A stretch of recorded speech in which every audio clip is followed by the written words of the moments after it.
నీతి సూర్యుడా భువినేలు యేసయ్యా,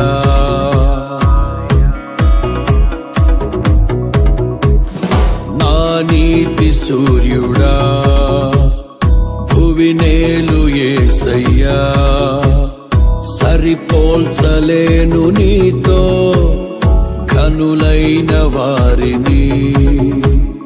నా నీతి సూర్యుడా భువినేలు యేసయ్యా, సరిపోల్చలేను నీతో కనులైన వారిని. రాజులకే మహారాజు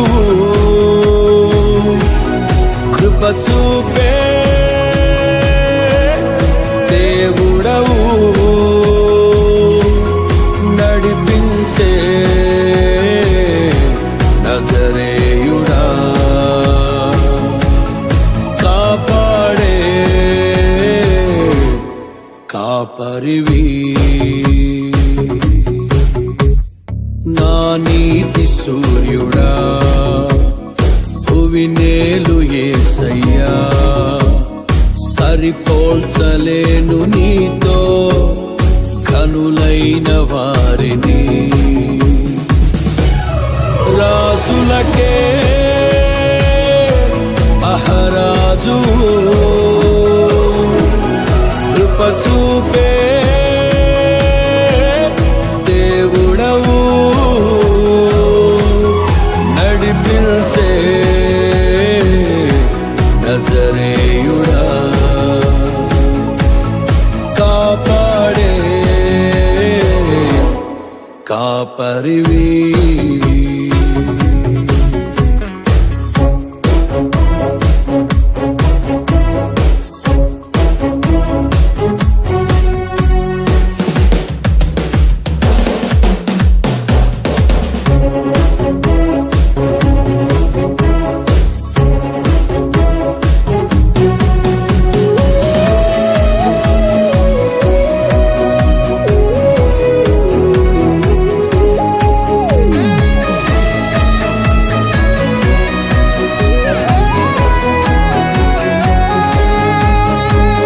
శ్రమలలో బహుశ్రమలలో ఆదరణ కలిగించెను. వాక్యమే కృపావాక్యమే నన్ను వీడని అనుబంధమై, శ్రమలలో బహుశ్రమలలో ఆదరణ కలిగించెను. వాక్యమే కృపావాక్యమే నన్ను వీడని అనుబంధమై, నీ మాటలే జలధారలై సంతృప్తినిచ్చెను. నీ మాటలే ఔషధమై గాయములు కట్టెను. నీ మాటే మధురం రాజులకే మహారాజు కృప చూపే దేవుడవు, నడిపించే నజరేయుడా. నజరేయుడా కాపాడే కాపరివి నా నీతి సూర్యుడా భువినేలు యేసయ్యా సరిపోల్చలేను నీతో కనులైన వారిని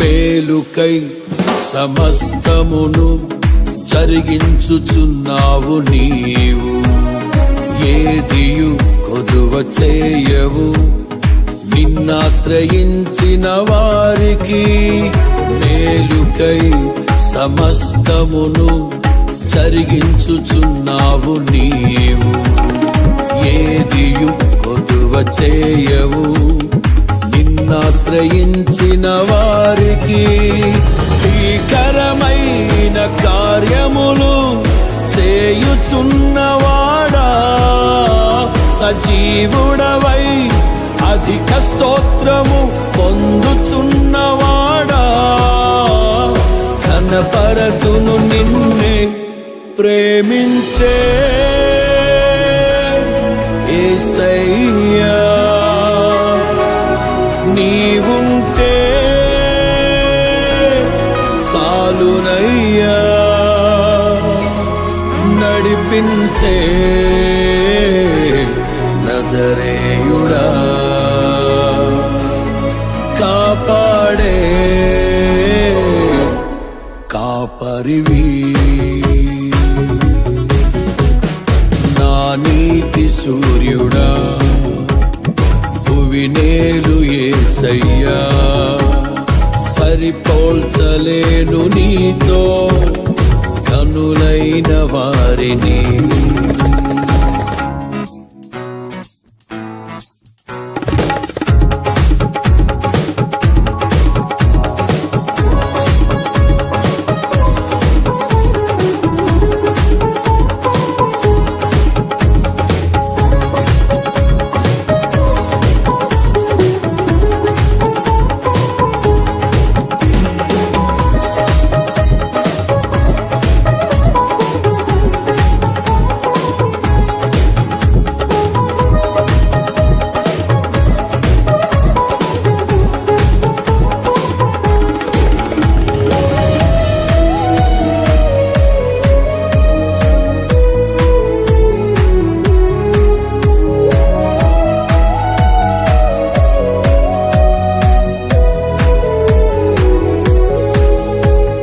సంఘమై నీ స్వాస్థ్యమై నన్ను నీ ఎదుట నిలపాలని ఆత్మతో మహిమాత్మతో నన్ను ముద్రించియున్నావు నీవు సంఘమై నీ స్వాస్థ్యమై నన్ను నీ ఎదుట నిలపాలని ఆత్మతో మహిమాత్మతో నన్ను ముద్రించియున్నావు నీవు పరములతో ఫలములతో నీకై బ్రతకాలని తుది శ్వాస నీ సన్నిధిలో విజయం చూడాలని ఆశతో ఉన్నానయ్యా కరుణించే యేసయ్యా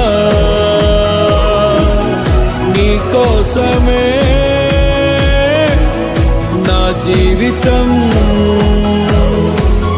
నిన్ను చేరే ఆశయం తీరాలని,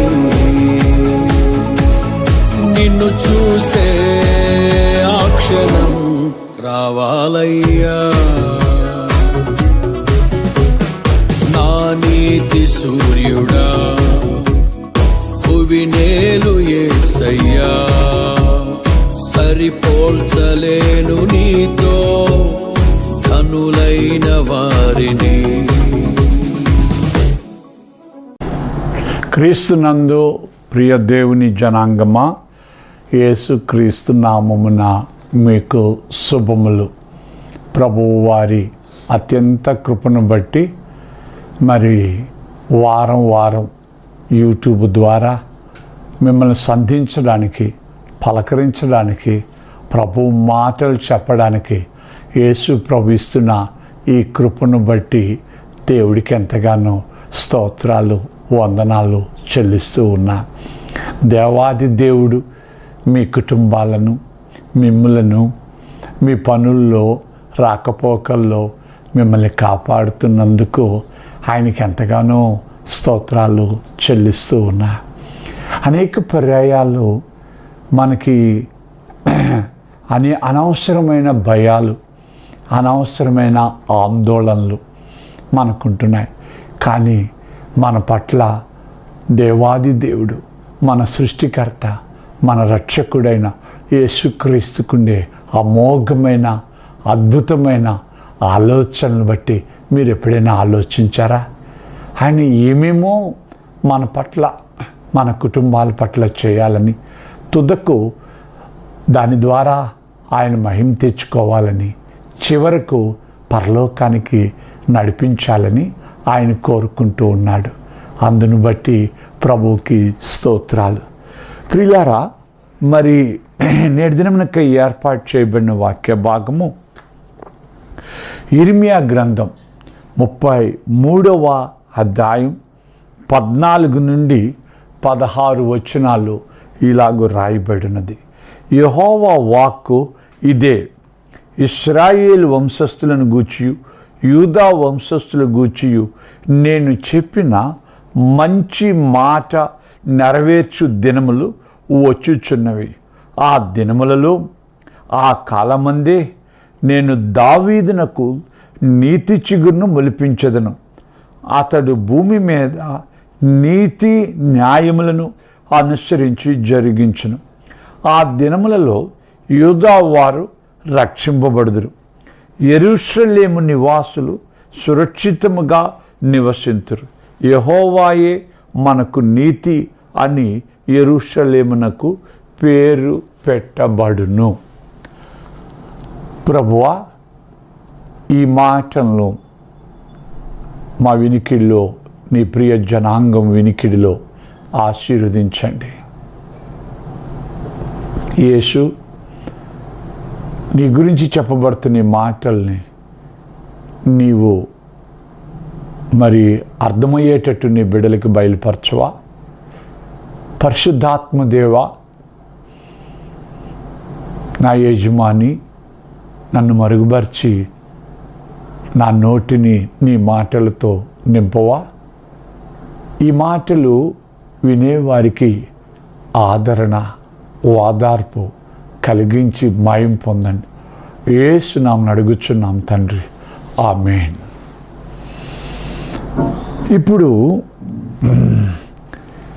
ఇక్కడ చాలా స్పష్టంగా దేవుడు ఆ దినములలో, ఆ కాలమందే నేను దావీదునకు నీతి చిగురు మొలిపించెదను అని దేవుడు యేసుక్రీస్తుని గురించి చెప్తూ ఉన్నాడు. ఆయనకి చాలా పేర్లున్నాయి. ఆయన భుజముల మీద రాజ్యభారం ఉండెను అని లేఖనంలో చూస్తున్నాం. ఆశ్చర్యకరుడు, ఆలోచనకర్త, బలవంతుడగు తండ్రి, నిత్యుడగు ప్రభువు, సమాధానమునకు అధిపతి అని ఆయనకి పేర్లు.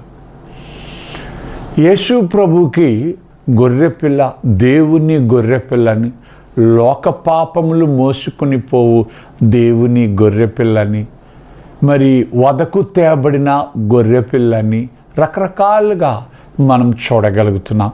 మధ్యవర్తి అని, ప్రవక్త అని, ఇవన్నీ కూడా ఒక రకంగా మనం ఆలోచిస్తే దావీదుకి చిగురు అన్నది మనం ఇక్కడ చూడగలుగుతున్నాం. మీ అందరికీ తెలుసు, యేసు దేవాది దేవుడు దావీదుకి ఒక వాగ్దానం చేశాడు. ఏంటంటే, సూర్యుడు ఉన్నంత వరకు నీ సింహాసనము భూమి మీద ఉంటుంది అని దేవుడు వాగ్దానం చేశాడు. దావీదు దేవుని ఎంత ప్రేమించాడో, దావీదు దేవుని పట్ల ఎంత యథార్థంగా ఉన్నాడో అది దేవుడికి తెలుసు. మరలా కూడా ఆ మాట దేవుడు స్వయంగా దేవుడే పలకడం మనము చూడగలుగుతున్నాం. ఒక మాట సొలొమోనుతో దేవుడు చెప్తున్న మాట మన 3వ అధ్యాయంలో సొలొమోనుతో దేవుడు చెబుతున్న మాట మనము చూస్తున్నాం. 3వ అధ్యాయంలో ఏమంటున్నాడంటే, చక్కగా 14వ వచనంలో, నీ తండ్రి అయిన దావీదు నా మార్గములలో నడిచి నా కట్టడలను నేను నియమించిన ధర్మమంతటినీ గైకొనినట్లు నీవు నడచి వాటిని గైకొనిన ఎడల నిన్ను దీర్ఘాయుష్మంతునిగా చేసేదను అని ఇక్కడ స్పష్టంగా చెప్తున్నాడు. అంటే దావీదు వలె నా ధర్మమంతటిని. అందుకే సొలొమోను దేవుడికి ప్రార్థన చేస్తూ, నా తండ్రి ఎలా నడుచుకున్నాడో నీకు తెలుసు ప్రభువా అంటున్నాడు.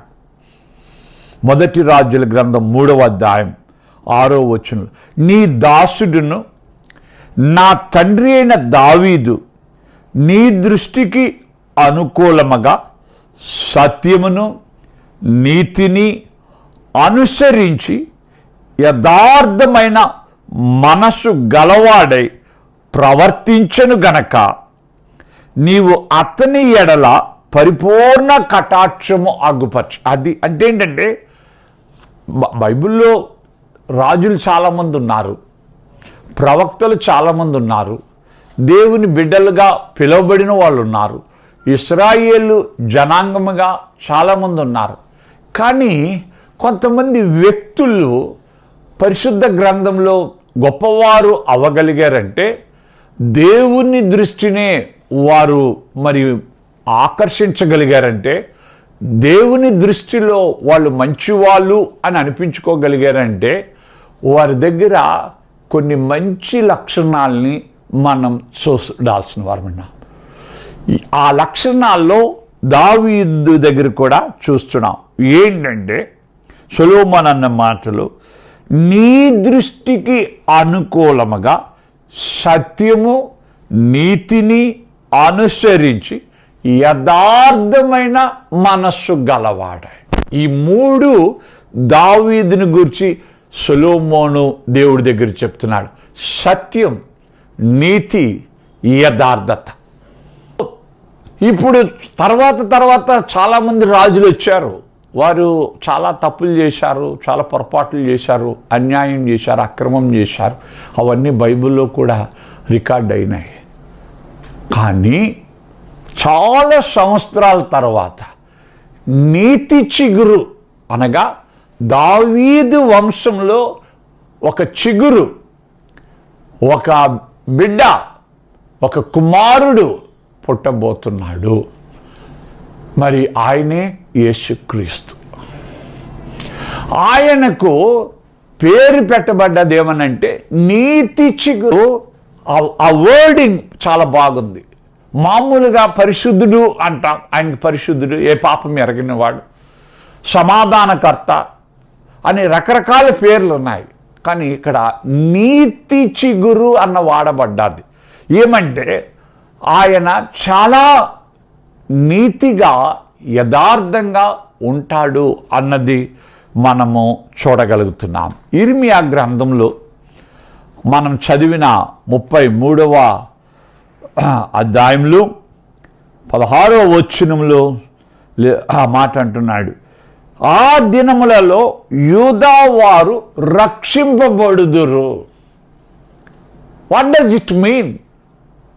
వాళ్ళు ఆల్రెడీ వాళ్ళు దేవుని ప్రజలు కదా, వాళ్ళు దేవుణ్ణి స్తుతించేవారు కదా. యూదా వారంటే వాళ్ళు దేవుణ్ణి స్తుతించేవారే. అయినా ఇశ్రాయేలు ప్రజలు, ద పీపుల్ ఆఫ్ గాడ్, దేవుని ప్రజలే అయినా రక్షింపబడడం అన్న మాట ఇక్కడ వాడబడ్డది. అంటే వ్యక్తిగత జీవితాలలో చాలా అవసరమైన కార్యము ఇక్కడ రాయబడ్డది. రక్షణ అంటే ఏంటంటే పాపము నుండి, అవినీతి నుండి, అక్రమము నుండి, అన్యాయము నుండి మారి నూతన జీవితం జీవించడమే రక్షణ. ఇప్పుడు పౌలు భక్తుడు తిమోతికి రాసిన పత్రికలో నన్ను రక్షిస్తాడు అని అనడంలో ఉద్దేశం ఏమిటి అంటే, చూడండి, దేవుని వాక్యంలో మనము చూడగలుగుతున్నాం. ఏంటంటే 2 తిమోతి పత్రిక 4:18, ప్రభువు ప్రతి దుష్కార్యము నుండి నన్ను తప్పించి తన పరలోక రాజ్యమునకు చేరునట్లు నన్ను రక్షించును. This is called the salvation. ఇది రక్షణ అంటే. చాలామంది అంటారు, నేను రక్షింపబడ్డానండి, నేను బాప్తీసం తీసుకున్నానండి, నేను ప్రభువుని నమ్ముకున్నానండి అంటారు. The first and foremost important thing ఏంటంటే, స్టాప్. దుష్టత్వము నుండి నీవు తప్పింపబడాలి. Escape from sin, escape from the wickedness. పాపము నుండి, దుర్నీతి నుండి, దుష్కార్యము నుండి, తప్పిదము నుండి నువ్వు తప్పింపబడు. That is called salvation. పాపం చాలామంది రక్షింపబడుతున్నాం, మారు మనస్సు పొందామని చెప్పి కూడా తిరిగి ఆ కార్యాలు కొనసాగింపజేస్తుంటారు. ఎంత వేదనకరమైన విషయం కదా.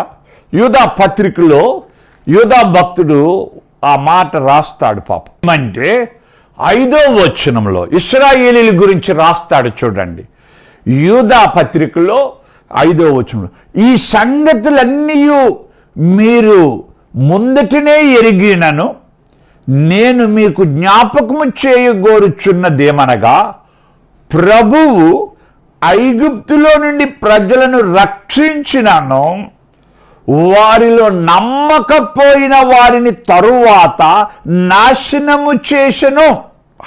ఫస్ట్ రక్షింపబడ్డారు. Of course escape from the bondage of Egypt. ఐగుప్తు బంధకాల్లో నుండి వారు రక్షింపబడ్డారు.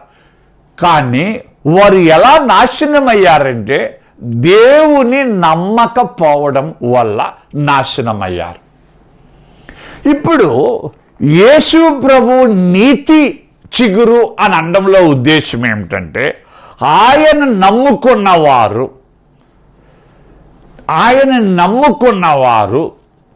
ఆయన చేస్తాడు అన్న విశ్వాసం మనకుంటే మనము నశించిపోం. ఇంకా అది పాయింట్. అక్కడ నీకు వివాహం చేయాలా, నీకు ఆరోగ్యం ఇవ్వాలా, నీకు మరి మేలు చేయాలా, నీ విషయంలో అప్పులు తీర్చాలా, నీ విషయంలో ఏం చేయాలని యేసు ప్రభువుని నువ్వు ప్రార్థిస్తున్నావో నువ్వు నమ్మితే దేవుడు చేస్తాడని విశ్వసిస్తే నువ్వు తప్పు చేయక్కర్లే, నువ్వు మోసం చేయక్కర్లే, నువ్వు అబద్ధం ఆడక్కర్లే, నువ్వు అన్యాయం చేయక్కర్లే. Believe, trust the Lord. దేవుని నువ్వు నమ్మితే ఆయన చేస్తాడు ఆ పని. ప్రార్థన చేయి, మరలా ప్రార్థన చేయి. ఇప్పుడు ఒక ఉదాహరణ యేసు ప్రభు చెప్పాడు. లూకా సువార్త 18వ అధ్యాయంలో ప్రభువు చెప్పాడు. ఏమని చెప్పాడంటే, ఒక విధవరాలకి అన్యాయం జరిగింది. ఒక విధవరాలికి అన్యాయం జరిగినప్పుడు మరి అన్యాయస్తుడైన న్యాయాధిపతి దగ్గరికి, అంటే దేవునికి గాని మనిషికి గాని భయపడని ఒక అన్యాయస్తుడైన న్యాయాధిపతి దగ్గరికి ఆ విధవరాలు వెళ్ళింది. మరలా వెళ్ళగా మరలా బతిమలాడగా అన్యాయస్తుడైన ఆ న్యాయాధిపతి అన్యాయం జరిగిన ఈ విధవరాలికి న్యాయం చేశాడు అని యేసు ప్రభువు చెప్పాడు. ఇప్పుడు ఇక్కడ కాన్సెప్ట్ ఏంటంటే, నీవు చేయాల్సింది అన్యాయం కాదు, నువ్వు చేయాల్సింది అబద్ధం కాదు, నువ్వు మోసం చేయక్కర్లే, నువ్వు ఎవరికి ద్రోహం చేయక్కర్లే, నువ్వు ఎవరికి తప్పు చేయక్కర్లే. నువ్వు చేయాల్సింది ఏంటంటే మరలా యేసు ప్రభుని నమ్మికతోన ప్రార్థన చేయి. నీకు అద్భుతాలు చేస్తాడు, నువ్వు అడిగింది ఇస్తాడు, నువ్వు ఆశించింది ఇస్తాడు, నీకు ఆయన సహాయం చేస్తాడు. దావీదు ఎలాగా నీతిగాను సత్యముగాను యథార్థంగాను నడుచుకోగలిగాడు కనుక ఆయన చిగురు, ఆయన వంశంలో పుట్టిన యేసుక్రీస్తు నీతిగా యథార్థంగా ఉంటాడు అన్నది ముందుగానే ప్రవక్తలు ప్రవచించారు. ఇప్పుడు 2-3 విషయాలు లేఖనంలో ఏ విధంగా ఆయన నడుచుకుంటున్నాడు అన్నది గమనించవలసిన వారమై ఉన్నాం.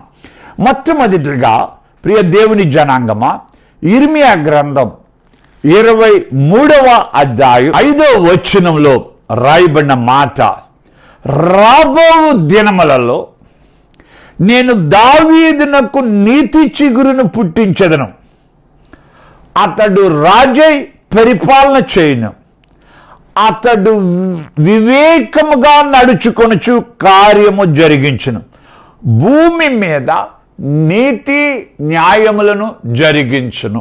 వండర్ఫుల్. సో ఇప్పుడు ఏంటంటే, యేసు ప్రభుని నమ్ముకొని నువ్వు ప్రార్థన చేస్తున్నప్పుడు నువ్వు అడగాల్సింది ఏంటంటే, ప్రభువా నేను ఒక ఇల్లు కట్టుకోవాలనుకుంటున్నా, తప్పు చేయనివ్వద్దు, అన్యాయం చేయనివ్వద్దు, ద్రోహం చేయనివ్వద్దు. ఇక్కడ బైబిల్లో చాలా స్పష్టంగా మాట్లాడుతున్నాడు ఏంటంటే, తెలివిగా నడుచుకుంటాడు. అక్కడ రాయబడిన మాట చూడండి 23:5లో, వివేకముగా నడుచుకొనుచు కార్యము జరిగించును. తప్పు చేసిన వాళ్ళు తెలివైన వాళ్ళు అనుకుంటారు, అన్యాయం చేసిన వాళ్ళు ద్రోహం చేసిన వాళ్ళు పాపం చాలా గొప్ప వాళ్ళు అనుకుంటారు. కానీ బైబిల్ అంటోంది వివేకముగా నడుచుకునేవాడే గొప్పవాడు. వివేకముగా నడుచుకోవడం అంటే ఏంటంటే, మనం చేస్తున్న దాంట్లో పాపం ఉండకూడదు, మనం నడుచుకున్న దాంట్లో తప్పు ఉండకూడదు, మనం అందుచేత యేసు ప్రభు ఆ విధమైనగా దేవుని కార్యాలు ఎక్కడ కూడా ఆయన తప్పు చేయలే. పన్ను కట్టడంలో చూడండి, పన్ను కట్టడంలో మరి పేతురికి చెప్పాడు, సీమోను పేతురికి చేప వల వేయమన్నాడు, గాలం వేయమన్నాడు, ఒక చేప దొరికింది, ఆ చేప నోట్లో ఒక షెకెల్ దొరికింది, పన్ను కట్టాడు. నాణ్యం చూపించమన్నాడు, కైసరిది కైసరికి కట్టు, దేవుంది దేవునికి ఇయ్యు అని మాట్లాడాడు. మరి రాళ్ళు తీసి కొడుతున్న ఒక వ్యభిచారంలో పట్టబడిన స్త్రీతో మరి మాట్లాడుతూ అక్కడుండే రాళ్ళు తీసి కొట్టడానికి వచ్చిన మత నాయకుల్ని పురుషులందరితో అన్నాడు, మీరు ఎవరు తప్పు చేయలేదో పాపం చేయలేదో వారు రాళ్ళు తీసి కొట్టండి అన్నాడు. కనుక ఎక్కడ అంటే విధవరాళ్లకు, దిక్కుమాలకు, పేదలకు, అన్యాయస్తులకు పాపం అక్కడ ఏంటంటే పాపం మోసపోయిన వాళ్ళకు న్యాయం జరిపించాడు, న్యాయం మాట్లాడాడు, నీతి జరిపించాడు. జక్కయ్య మరి ఇంటికి వెళ్ళగానే నేడు ఈ ఇంటికి రక్షణ వచ్చెను అని యేసు ప్రభు చెప్పగానే జక్కయ్య అన్న మాట ఏంటంటే, నేను ఎవరి దగ్గర అన్యాయంగా తీసుకున్నానో వారికి 4 తిరిగి ఇచ్చేస్తా. అన్యాయం ఆపు, అవినీతి ఆపు, మోసం, దగా, ద్రోహం ఆపు. అది యేసు ప్రభు నీతి చిగురుగా వచ్చాడు. ఆయన మొట్టమొదటిగా అది చాలా జాగ్రత్తగా, వివేకంగా, అబద్ధం ఆడకుండా. వద్దు. మనకేమనిపిస్తుందంటే కొన్నిసార్లు మరి ఈ పొలము అమ్మేసి దేవుడికి నేను కానుక ఇచ్చేస్తాను అని అననీయ సప్ఫైరాలు అనుకున్నారు. ఆ స్థలం మంచి ధరకు వెళ్ళినట్టుంది, ఎక్కువ ధనం వచ్చింది. అప్పుడు వెంటనే వాళ్ళలో ఒక బుద్ధి పుట్టింది, ఎంత ధనము నేను అపోస్తల పాదాల దగ్గర పెట్టాలా, సగం దాచుకొని సగం ఇద్దాము. ధనము దగ్గరే చాలామంది మోసపోతున్నాం ప్రియులారా. ధనము ఎవరికి వద్దు, డబ్బు ఎవరికి వద్దు. ఈ రోజుల్లో బతకాలన్నా డబ్బు అవసరమే. కానీ ప్రియ దేవుని జనాంగం, ఒక్క మాట యేసు ప్రభువుని జ్ఞాపకం చేసుకుందాం. మనం ఐశ్వర్యవంతులు అవ్వాలనే ఆయన దరిద్రుడు అవ్వలేదా? ఎవరిదో ఆయన పశువుల తొట్టిలో పరుండబెట్టబడ్డాడు, ఎవరిదో ఆయన ధోనిలో ప్రయాణం చేశాడు, ఎవరిదో ఆయన సమాధిలో ఆయన పాతి పెట్టబడ్డాడు. మనిషి కుమారునికి తలవాల్చుకుంటకైనా స్థలం లేదు. ఎవరి కోసం ఆయన దరిద్రుడయ్యాడు. ఆయన నమ్ముకున్న నిన్ను నన్ను కూడా ఐశ్వర్యవంతుడు చేయడానికి కదా. నువ్వు అబద్ధాలు ఆడాల్సిన పల్లె. ఆయన నమ్ముకున్న నీవు అబద్ధాలు ఆడక్కర్లే, మోసం చేయక్కర్లే. ఆయన నమ్ముకున్న నీవు ద్రోహం చేయక్కర్లే. నిన్ను నన్ను ఐశ్వర్యవంతులు చేయడానికే ఆయన నీతి చిగురుగా వచ్చాడు. ఆయన దరిద్రుడైపోయాడు. పాపం దరిద్రుడైనా అయ్యాడు కానీ నీతి తప్పలే. దరిద్రుడైనా అయ్యాడు కానీ నీతి తప్పలే. అయ్యో, అక్రమము విస్తరించుట వలన అనేకులలో ప్రేమ చల్లారును. అక్రమం పెరిగిపోతుంది, అన్యాయం పెరిగిపోతుంది, మోసం పెరిగిపోతుంది. ధన వ్యామోహం, అందరిలో వ్యామోహం. ఇంకా డబ్బు, ఇంకా డబ్బు, ఇంకా డబ్బు, ఇంకా డబ్బు సంపాదిద్దాం, ఇంకా డబ్బు సంపాదిద్దాం. తృప్తి ఉండదా? తృప్తి లేదా? ఇంటి మీద ఇల్లు కలుపుకుందాం, స్థలం మీద స్థలం సంపాదిద్దాం. దానికి ఎన్ని మోసాలు చేయాలో, ఎన్ని అబద్ధాలు ఆడాలో, ఎంత ద్రోహం చేయాలో, ఎన్ని తప్పులు చేయాలో. అప్పుడు నువ్వు క్రైస్తవుడు అవ్వాల్సిన పని లేదే, నువ్వు క్రైస్తవురాలు అవ్వాల్సిన పని లేదే. నీతి చిగురు తెలివిగా, వివేకంగా, నీతి న్యాయాల్ని జరిపిస్తూ తన్ను నమ్ముకున్న వారి జీవితాలలో, తన్ను నమ్ముకున్న వారి కుటుంబాలలో పరిపాలన చేస్తున్నాడు యేసయ్య. ఆయన న్యాయవంతుడు, ఆయన నీతిమంతుడు. అందుకే ఇంకా ముందుకి సాగిపోతే ప్రియులారా, యెషయా గ్రంథంలో 11వ అధ్యాయంలో ఆయన గురించి రాయబడిన మాటలు మనం చదవగలుగుతున్నాం. యెషయా గ్రంథం 11వ అధ్యాయంలో 1వ వచనములో, యెషయి మొద్దు నుండి చిగురు పుట్టును, వాని వేర్ల నుండి అంకురము ఎదిగి ఫలించును. ఈ యెషయి నుండి వచ్చే చిగురు మరలా చెప్తున్న యేసుక్రీస్తు. ఈయనలో ఉండేది ఏంటి? మొదట చూశాం, వివేకంగా నీతి న్యాయములు జరిగించేవాడని చూస్తున్నాం. ఇప్పుడు 3వ వచనంలో చూస్తే, ప్రైజ్ ద లార్డ్, యెహోవా భయము అతనికి ఇంపైన సువాసనగా ఉండును. కంటి చూపును బట్టి తీర్పు తీర్చడు, తాను వినిన దాన్ని బట్టి విమర్శ చేయుడు. నీతిని బట్టి బీదలకు తీర్పు తీర్చును, భూనివాసులలో దీనులైన వారికి యథార్థముగా విమర్శ చేయను. సో ఇక్కడ first and foremost important things మనం ధ్యానిస్తూ వస్తున్నాం. మొదట వివేకం. అది చాలా అవసరం. రెండవదిగా ఫియర్ ఆఫ్ గాడ్, దేవుని భయం ఆయనకి ఇంపుగా ఉంది. భయపడు. నువ్వు ఒక తప్పు చేసేటప్పుడు, ఎంతో మందికి మోసం చేస్తున్నావు, భయపడవా? Don't you fear God? యేసు ప్రభు ఎలాగైతే దేవుని భయం ఇంపైన సువాసనగా కలిగి ఉన్నాడో, ఆయన నమ్ముకున్న బిడ్డలకు కూడా ఆ భయం ఉండాలి. ప్రియులారా, నేను ఈ అబద్ధం ఆడితే, నేను ఈ ద్రోహం చేస్తే, నేను ఈ తప్పు చేస్తే, ఈ అన్యాయం చేస్తే, ఈ అక్రమం చేస్తే, ఈ పాపం చేస్తే ఆయన నన్ను దండిస్తాడు, శిక్షిస్తాడు. చాలామంది అనుకుంటారు, అయ్యగారు నీతిగా బతికిన వాళ్ళకి రోజులు కావు అయ్యగారు, అన్యాయం అక్రమం మోసం చేస్తున్న వాళ్ళకే రోజులు. ఎన్నాళ్ళు బైబిల్లో స్పష్టంగా ప్రభు చెప్తున్నాడు. అదే ఇప్పుడు అది రుచిగానే ఉంటుంది నీకు. సామెతల గ్రంథంలో ఉంటాడు, అన్యాయం వలన వచ్చి రాబడి మనకి ఇదిగానే ఉంటుంది, తర్వాత వారి నోరు మన్నుతో కొట్టబడుతుందంట. భయము ప్రభు దగ్గర మనం చూస్తున్నాం, దేవుని భయము, ఫియర్ ఆఫ్ గాడ్. ఇక మూడవదిగా ఇవన్నీ వల్ల ఏం చూడాలనుకుంటున్నాడంట? ఇర్మియా గ్రంథం 30వ అధ్యాయం 3వ వచనంలో, రాబో దినములలో నేను ఇశ్రాయేలీయుల నా ప్రజల చెల్లో నుండి విడిపించి, ఏమండి ఆ మాట మనం చూడగలుగుతున్నాం. రాబో దినముల్లో దేవుడు చేయబోతున్న కార్యాలు మనకు మంచివే జరగబోతున్నాయి. ఇప్పుడు దానికి ముందుగా యెషయా గ్రంథం 4వ అధ్యాయం 2వ వచనంలో అంటున్న మాట గమనిద్దాం.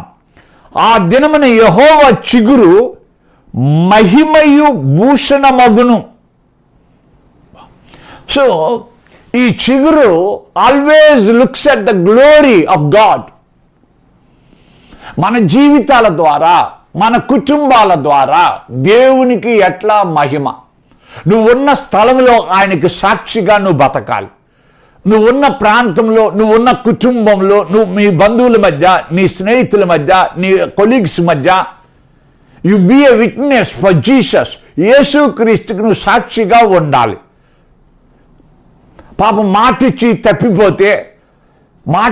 తప్పిపోతే, నీ మాటల్లో అబద్ధాలుంటే, నీ ఇచ్చిపుచ్చుకోవడాల్లో నువ్వు తప్పిదాలు చేస్తుంటే, నువ్వు అన్యాయం అక్రమం చేస్తుంటే, how can be A witness? నువ్వు ఎలా సాక్షిగా ఉండగలవు? నువ్వు సాక్షిగా ఉండలేవు కదా. నిన్ను బట్టి దేవుని నామం దూషణ పాలవుతుంది, నిన్ను బట్టి ఆయన నామం దూషణ పాలవుతుంది. ఒక మహాత్ముడు అన్నాడంట, don't look at the Christians but look at Christ. క్రైస్తవుని చూడబాకండి, క్రీస్తుని చూడండి అన్నాడంట.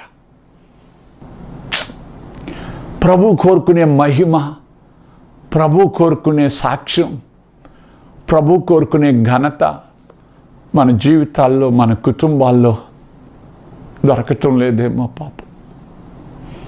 ఎంత అవమానం కదా. వాళ్ళ బతుకులంతే, వాళ్ళ జీవితాలంతే.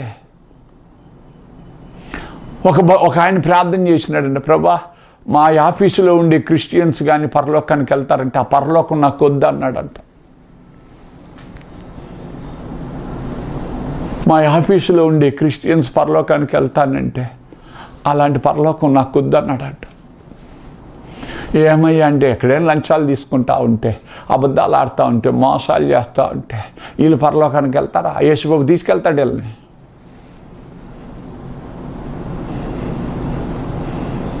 ఇదా మహిమ?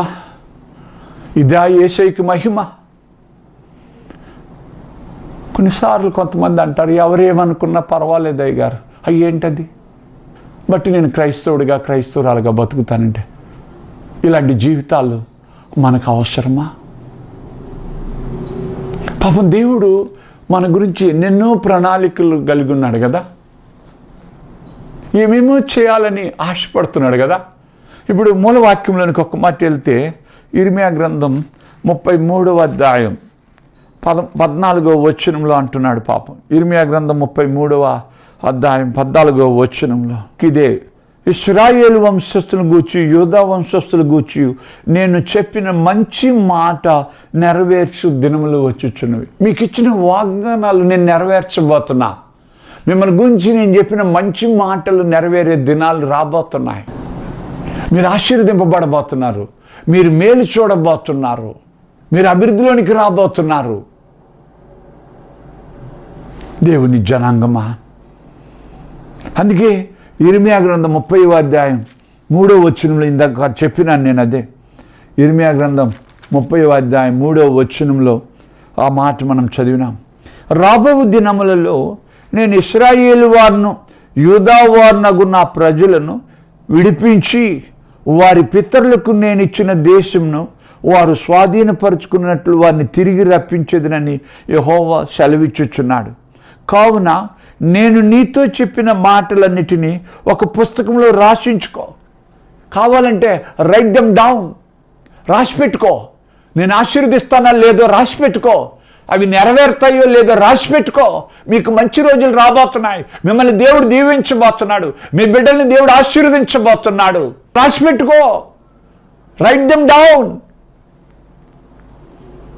దేవుడు ఇశ్రాయేలుకి సెలవిస్తూ ఉన్నాడు. పాపం ఇర్మియా గ్రంథం 31వ అధ్యాయం 17వ వచనంలో రాబో కాలమునందు నీకు మేలు కలుగునను నమ్మిక ఉన్నది. నీ పిల్లలు తిరిగి తమ స్వదేశమునకు వచ్చెదరు.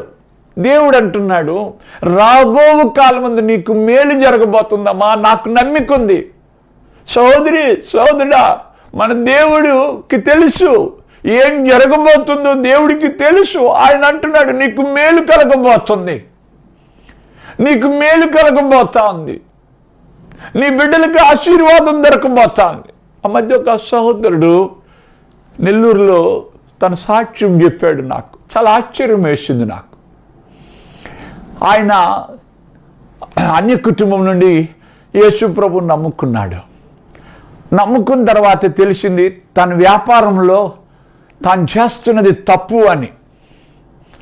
అంచేత ఇంత లాభం నేను తీసుకోవడం అనవసరం, నేను చేస్తుంది తప్పు, నేను చేస్తుంది అన్యాయం అని తెలుసుకొని ధర తగ్గించి తను ఆ వస్త్రాలని అమ్మడం మొదలుపెట్టాడు. రెడీమేడ్ వస్త్రాలు అవన్నీ అమ్మడం మొదలుపెట్టాడు. చుట్టుపక్కల ఉండే వ్యాపారులందరూ అన్నారంట, మేము ఈ రేటు ఇంత రేటుకి అమ్మితే నువ్వేంటి అంత తక్కువ రేటుకి అమ్ముతున్నావు, అయితే రేటు పెంచు లేదా వ్యాపారం మూసుకో అని వ్యాపారవేత్తలు అందరూ బెదిరించారంట. అయ్యో, నేను యేసు ప్రభువుని నమ్ముకున్నానే, నేను అంత రేటుకి ఎట్టాగా అమ్మగలనే, నేను అంత ద్రోహం ఎట్టా చేయగలనే, పాపం పేద సాదా ఉంటారే అని అనుకొని ప్రార్థన చేసుకొని ప్రభు దగ్గర మొర్ర పెట్టినప్పుడు తన మనసులో అనిపించిందంట, వద్దులే, ఇలాంటి అన్యాయం మోసం చేసే వ్యాపారం మనకు అవసరమా అని చెప్పి దాన్ని మూసేశాడు. అంటే చాలించుకున్నాడు ఆ వ్యాపారాన్ని. చాలించుకున్న తర్వాత తనకు తెలిసింది మిషన్ కుట్టుకోవడం. సో పాపం ఒక వరండా దగ్గర లేకపోతే ఒక షాపు పక్కన మిషన్ పెట్టుకొని వస్త్రాలు తెస్తే కుట్టడం, ఆ వచ్చే ఆదాయం మీద బతకడం మొదలుపెట్టాడు. ఆయన అన్నాడు, అన్నా, ఇంతకుముందు నా దగ్గర వేలుకు వేలు డబ్బులు ఉండేవి, ఇప్పుడు ఎప్పుడైతే ప్రభువుని నమ్ముకున్నానో, ఎప్పుడైతే అన్యాయం చేయకూడదు అని నేను అనుకున్నానో, నీతిగా యథార్థంగా నేను నడుచుకుంటున్నానో, ఆ వచ్చిన మిషన్ కుట్టు మీద వచ్చే ఆ యొక్క ఆదాయంతో బతుకుతున్నాను, చాలా ఇబ్బంది పడుతున్నానన్నా, చాలా ఇబ్బందిగా ఉంది, చాలా కష్టంగా ఉంది, నాకు చాలా ఇబ్బందిగా ఉంది అని చెప్పి పాపం అనేక పర్యాయాలు నాతో చెప్తూ ఉండేవాడు. అయితే బైబిల్లో అంటున్నాడు ఏంటంటే, ఏమండి, సామెతల గ్రంథంలో మనం ఒక మాట ఈ సమయంలో పరిశుద్ధాత్మ దేవుడు ఆ సోదరుడికి చూపించమన్నప్పుడు నేను చూపించినాను. ఏంటంటే, ఆ సామెతల గ్రంథం 15వ అధ్యాయం 16వ వచనంలో ఒక మాట చూపించిన, నెమ్మది లేకుండా విస్తారమైన ధనము ఉండుట కంటే యెహోవా యందలి భయభక్తులతో కూడా కొంచెము కలిగించటం మేలు కదా బ్రదర్ అని ఈ మాటను ఆ బ్రదర్కి చూపించి, ఇప్పుడు నీకు నెమ్మది ఉంది కదా నాయన, నీ మనస్సులో నెమ్మది ఉంది, నీ హృదయంలో సమాధానం ఉంది, యేసయ్య ఇచ్చిన సంతోషం ఉంది అని చెప్పి ఆ సోదరుడికి నేను చెప్పిన. అలాగే 16వ అధ్యాయం సామెతల గ్రంథం 8వ వచనంలో, అన్యాయము చేత కలిగిన గొప్ప ఒచ్చుబడి కంటే నీతితో కూడిన కొంచెమే శ్రేష్టము అని ఈ 2 వాక్య భాగాలు ఆ సహోదరుడికి చూపించి ప్రభువు నందు బలపరిచిన. కొద్ది రోజులు గడిచినాయి, కొద్ది సంవత్సరాలు గడిచినాయి. అప్పుడప్పుడు ఆ సహోదరుని కలుస్తూ ఉండడం జరిగింది. అయితే దేవుడి యొక్క కృప ఎట్టాగొచ్చింది, ఆ బిడ్డల మీద ఆశీర్వాదం, వారికి బట్టి దేవుడికి స్తోత్రం. వాళ్ళు బాగా చదువుకున్నారు, బ్యాంక్ ఎగ్జామ్స్ రాశారు, బ్యాంకులో ఉద్యోగాలు దొరికాయి, మేనేజర్గా ఆ కుమార్తె సెలెక్ట్ అయింది, మంచి అల్లుళ్ళు దొరికారు, వారి ఆశీర్వదించాడు దేవుడు, వారికి కూడా మంచి ఉద్యోగాలు ఇచ్చాడు. ప్రభుకి స్తోత్రం. దేవుడి రోజు కారు, బంగళా అవన్నీ వాళ్ళకి ఇచ్చాడు. ఇప్పుడు ఆయన అంటున్నాడు, ఆ రోజు అన్యాయం అక్రమంగా సంపాదించినప్పుడు కూడా నేను ఇంత బాగులేనే, కారు బంగళా ఇవన్నీ కూడా నాకు అప్పుడు లేవే, కానీ నీతిగా యథార్థంగా నేను కొంచెమే సంపాదించిన ప్రభు 5 రొట్టెలు 2 చేపలు ఆశీర్వదించినట్టుగా మా కుటుంబాన్ని ఆశీర్వదించి మరి అంచెలంచెలుగా అభివృద్ధి పరిచాడు. ఇది ప్రభు యొక్క ఉద్దేశం, ఇది ప్రభు యొక్క చిత్తం. ఆ సహోదరుడు ఇప్పుడు దేవుని సేవకుడై దేవుని సేవ చేసుకుంటూ అనేక ఆత్మలు ప్రభు తట్టు తిప్పుతా ఉన్నాడు. కనుక ప్రియులారా, రాబోయే దినాల్లో నీకు మేలు జరగబోతుంది, రాబోయే దినాల్లో నీకు మంచి రోజులు రాబోతున్నాయి. వద్దు మనం రాంగ్ స్టెప్ వేయక్కర్లే. డబ్బు కోసం గడ్డి తినాల్సిన పని లేదు. నీకున్నది కొంచెమే అగుగాక, నీకు ఉన్నది చాలందే అవుగాక, ఒకరోజు నిన్ను దేవుడు ఆశీర్వదించబోతున్నాడు.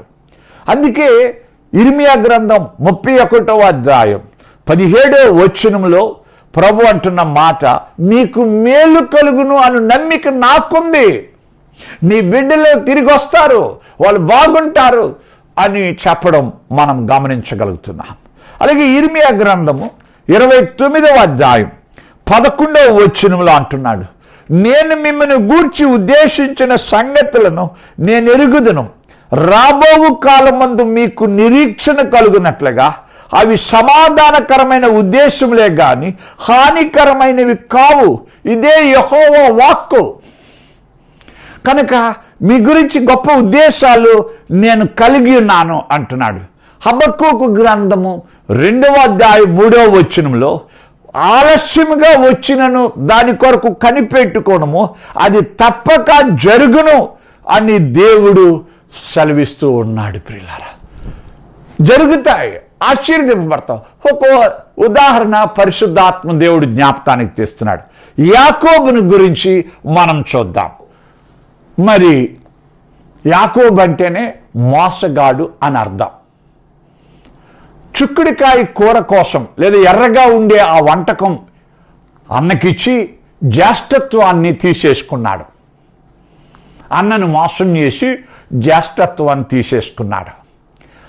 రెండవదిగా, అన్నను తండ్రి ఆశీర్వదిస్తానన్నప్పుడు గుడ్డివాడైన తండ్రి వృద్ధుడైన తండ్రిని మోసం చేసి తానే ఏశావునని చెప్పి ఆ ఆశీర్వాదాలన్నీ కూడా అన్నకు రావలసిన ఆశీర్వాదాలు యాకోబు దొంగలాడేశాడు, తీసేసుకున్నాడు. ఆల్ రైట్, ఇప్పుడు అన్న తమ్ముడి మీద పగబట్టి యాకోబును చంపాలనుకున్నాడు. అప్పుడు అమ్మ చిన్న కుమారుడైన యాకోబును పిలిచి, మామింటికి వెళ్ళిపో, ఇక్కడొద్దు, నిన్ను అన్న చంపేస్తాడు అని చెప్పి పంపించేసింది. మామిల్లు పక్కన లేదండి. ఈ రోజుల్లో బస్సులు, వాహనాలు, ట్రైన్లు, విమానాలు ఉన్నాయి. ఆ రోజుల్లో అవేవి లేవు. సుమారు 500 కిలోమీటర్లు లేదా 1000 కిలోమీటర్ల దూరంలో మామిల్లు ఉంది, నడుచుకొని వెళ్ళాలి. ఇలాంటి పరిస్థితిలో కొంత దూరం నడుచుకొని వెళ్ళి ప్రయాణ బడలికతో అలిసిపోయి పడుకుండిపోయాడు. అప్పుడు ఆయన పడుకున్న స్థలంలో కళ దర్శనం యాకోబుకు వచ్చి పరలోకపు గవిని నుండి పరలోకము నుండి దేవదూతలు దిగి రావడం చూశాడు. పైనగా యెహోవా దేవుడు మాట్లాడాడు, నీ తండ్రి అయిన అబ్రహాము దేవుడను, నీ తండ్రి అయిన ఇస్సాకు దేవుడును అని పరిచయం చేసుకుంటూ, నీవు పరుండే ఈ స్థలం, నీవు కాలు పెట్టే ఈ స్థలం నీ సంతతికి నేను ఇవ్వబోతున్నా. నీ సంతానాన్ని ఆకాశ నక్షత్రముల వలె నేను ఇసుక రేణువుల వలె నేను విస్తరింపజేయబోతున్నా అని చెప్పి, నిన్ను బట్టి అనేకులకు సకల వంశముల వారు ఆశీర్వదింపబడుతున్నారు అని చెప్తూ ఉన్నాడు. ఇవన్నీ కూడా యాకోబుకి అర్థం కాలే. జాగ్రత్తగా వినండి. యాకోబు మోసం చేశాడు అన్న బాధ ఉంది, వేదన ఉంది, తప్పు చేశానే అని ఫీలింగ్ ఉంది. 2, అన్న చంపేస్తాడు అన్న భయం ఉంది, ప్రాణ భయం ఉంది. 3, భవిష్యత్తును గురించి అంతా కూడా అగమ్య గోచరం. నాకేమవుతుందో తెలియదే, నాకు రేపు అన్నం దొరుకుతుందా, కట్టుకోవడానికి బట్టలు దొరుకుతాయా, నేను వెళ్ళే దారిలో నన్ను కాపాడతారా, నేను ఒక్కడనే వెళ్తున్నానే, మామిళ్ళు ఇంకా 500 కిలోమీటర్లు 1000 కిలోమీటర్లు కాలినడకన నేను పోవాలే, ఈ దారిలో నాకేమైనా అయితే ఎట్టాగా అని భయంతో యాకోబు ప్రయాణం సాగుతూ ఉంది. అలాంటి పరిస్థితుల్లో దేవుడు అంటున్నాడు, నీ సంతానానికి ఈ భూభాగం నేను స్వాస్థ్యంగా నేనే బతుకుతానో లేదో తెలియదు దేవా, నాకే భోజనం దొరుకుతుందో లేదో తెలియలేదు, నాకు బిడ్డలు పుట్టబోతున్నారా నాకేం అర్థం కాలేదు అని అనుకుని ఉంటాడు యాకోబు. నాకు అర్థం కావట్లే. అవును ప్రియులారా, దేవుడు మన కోసం, మనకు అర్థమవుతుందో లేదో కానీ మన పట్ల గొప్ప ఆలోచనలు కలిగి ఉన్నాడు. తరువాత యాకోబు పట్ల నెరవేరింది. ఆయన తిరిగి వస్తున్నప్పుడు అందుకంటాడు, చేతి కర్రతో యోర్దాను దాటాను దేవా. యాకోబు అంటున్నాడు, చేతి కర్రతో యోర్దాను దాటాను, కానీ 2 గుంపులుగా నేను తిరిగి వస్తున్నా. ఎస్, అప్పుడు నాకు అర్థం కాలే. I'm sorry. ఒక మోసగాడిగా అన్నను మోసం చేశా, ఒక అబద్ధికుడిగా తండ్రి దగ్గర అబద్ధం ఆడా. కానీ ఇంత గొప్ప ఆలోచన నా పట్ల, ఇంత గొప్ప సంకల్పట్లను కలిగి ఉండి చేతి కర్రతో కట్టుబట్టతో యోర్దాను దాటిన నన్ను 2 గుంపులుగా నువ్వు ఆశీర్వదించావు, గొప్పవాడిని చేశావు, ధనవంతుని చేశావు, ఐశ్వర్యవంతుని చేశావు. సహోదరి సహోదరులారా, దేవుడు నమ్మదగిన వాడు. ప్రియులారా, చిన్న చిన్న విషయాల్లో నమ్మకంగా ఉండడానికి ప్రయత్నించండి. మొట్టమొదట మాటల్లో నమ్మకంగా ఉండడానికి, ఇచ్చిపుచ్చుకోవడాల్లో నమ్మకంగా ఏమండి మరి దేవునికి భయపడండి. రాను రాను పెద్ద విషయాల్లో నమ్మకంగా ఉండగలరు. బైబిల్ అంటుంది, అబద్ధం ఆడదు ప్రియులారా, నమ్మకమైన వానికి దీవెనలు మెండుగా దొరుకును. నీ మాటల్లో నమ్మకత్వం, నీ ఇచ్చిపుచ్చుకోవడాల్లో నమ్మకత్వం, నీ పనుల్లో నమ్మకత్వం, భార్యాభర్తల మధ్య నమ్మకత్వం చాలా ఇంపార్టెంట్ ప్రియులారా. నీతి చిగురుగా యేసు ప్రభు పుట్టాడంటే నీతి న్యాయం నీ జీవితంలో, నా జీవితంలో, నీ కుటుంబంలో, నా కుటుంబంలో జరిపించాలని ఆయన ఇష్టపడుతున్నాడు. జెఫన్యా గ్రంథం 3వ అధ్యాయం 20వ వచనంలో, ఆ కాలమున మీకు ఖ్యాతిని మంచి పేరును తెస్తా, ఏ దేశముల్లో మీకు అవమానం కలిగిందో ఆయా దేశాల్లో మీకు ఖ్యాతి మంచి పేరు కలగబోతుంది. పేతురు భక్తుడు కూడా అదే అన్నాడు కదా. చూడండి, పేతురు పత్రికలో మనం గమనించినట్లయితే ప్రియులారా, పేతురు అంటున్న మాట ఏంటంటే, మీకు 3వ అధ్యాయం 1 పేతురు పత్రిక 3వ అధ్యాయం 16వ వచనంలో 4వ లైన్లో 5వ లైన్లో, మీరు దేని విషయమై దుర్మార్గులని దూషింపబడుదురో దాని విషయం క్రీస్తునందున్న మీ సత్ప్రవర్తన మీద అపనింద వేయువారు సిగ్గుపడుదురు. మీరు ఏ విషయాల్లో దుర్మార్గులని, అవినీతి పరులని, అక్రమకారులని, మోసగాళ్ళని, అన్యులు మనల్ని దూషిస్తున్నారో ఆ విషయాల్లో మన సత్ప్రవర్తన చూసి సిగ్గుపడేటట్టు నడుచుకుంటామంట. వాక్యం వింటున్న సహోదరి సహోదరుడా, క్రీస్తుకు సాక్షిగా నువ్వు ఉండాలని అనుకుంటున్నావా? ఆత్మీయంగా నువ్వు ఉండాలని అనుకుంటున్నావా? ప్రభువుతో పాటు పరలోకంలో ప్రభు రాజ్యంలో ఉండాలి అని మీరు అనుకుంటున్నారా? అయితే మన యేసయ్య ఏ విధంగా నీతిగా నిలబడ్డాడు, దావీదు ఎలాగా యథార్థంగా నీతిగా సత్యంగా బ్రతికాడు, అలాగూ మనం కూడా బతకాలి అని దేవుడు కోరుకుంటున్నాడు. మన దగ్గరే నీతి లేకపోతే, మన మాటల్లోనే యథార్థత లేకపోతే, మన ప్రవర్తనలోనే ఇది లేకపోతే మనల్ని ఎవరు నమ్మరు ప్రియులారా. సారీ, మన మీద నమ్మికపోతుంది. ఎవరు నన్ను నమ్మకపోయినా పర్వాలేదంటే అది ప్రభువుకి అవమానం కదా, ప్రభువుకి అవమానం కదా. నీ సాక్ష్యం దెబ్బతినేస్తే నిన్ను అందరూ కూడా చెడుగా మాట్లాడుకుంటుంటే అది ప్రభువుకి అవమానం కదా. నువ్వు బైబిల్ పట్టుకొని మందిరానికి వస్తాడే, బైబిల్ పట్టుకొని మందిరానికి వస్తాడే, భక్తుల్లాగా వస్తాడే అని మన గురించి మన వెనకాల మాట్లాడుకుంటే అది ప్రభువుకి అవమానం కదా. వాక్యం వింటున్న సహోదరి సహోదరుడా, చిన్న చిన్న విషయాల్లో మొదట నీతిగా యథార్థంగా బతకడం నేర్చుకుందాం.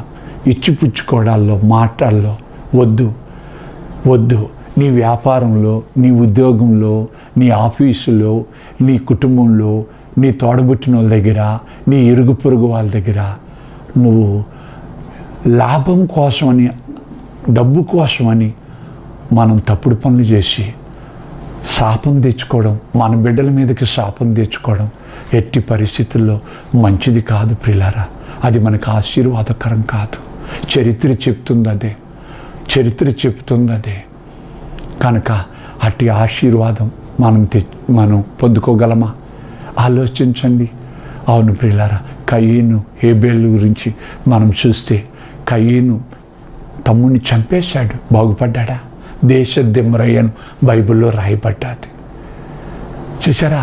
లేఖనంలో మనం చూస్తే ప్రియులారా, అలాగే లేఖనంలో చూస్తే గేహజీ ఎలీషా వద్దన్న ఆ కుష్ఠరోగి దగ్గర ఆ నయమాను వెంట పరిగెట్టి ఆ బహుమానం కోసం ఆశపడ్డాడు.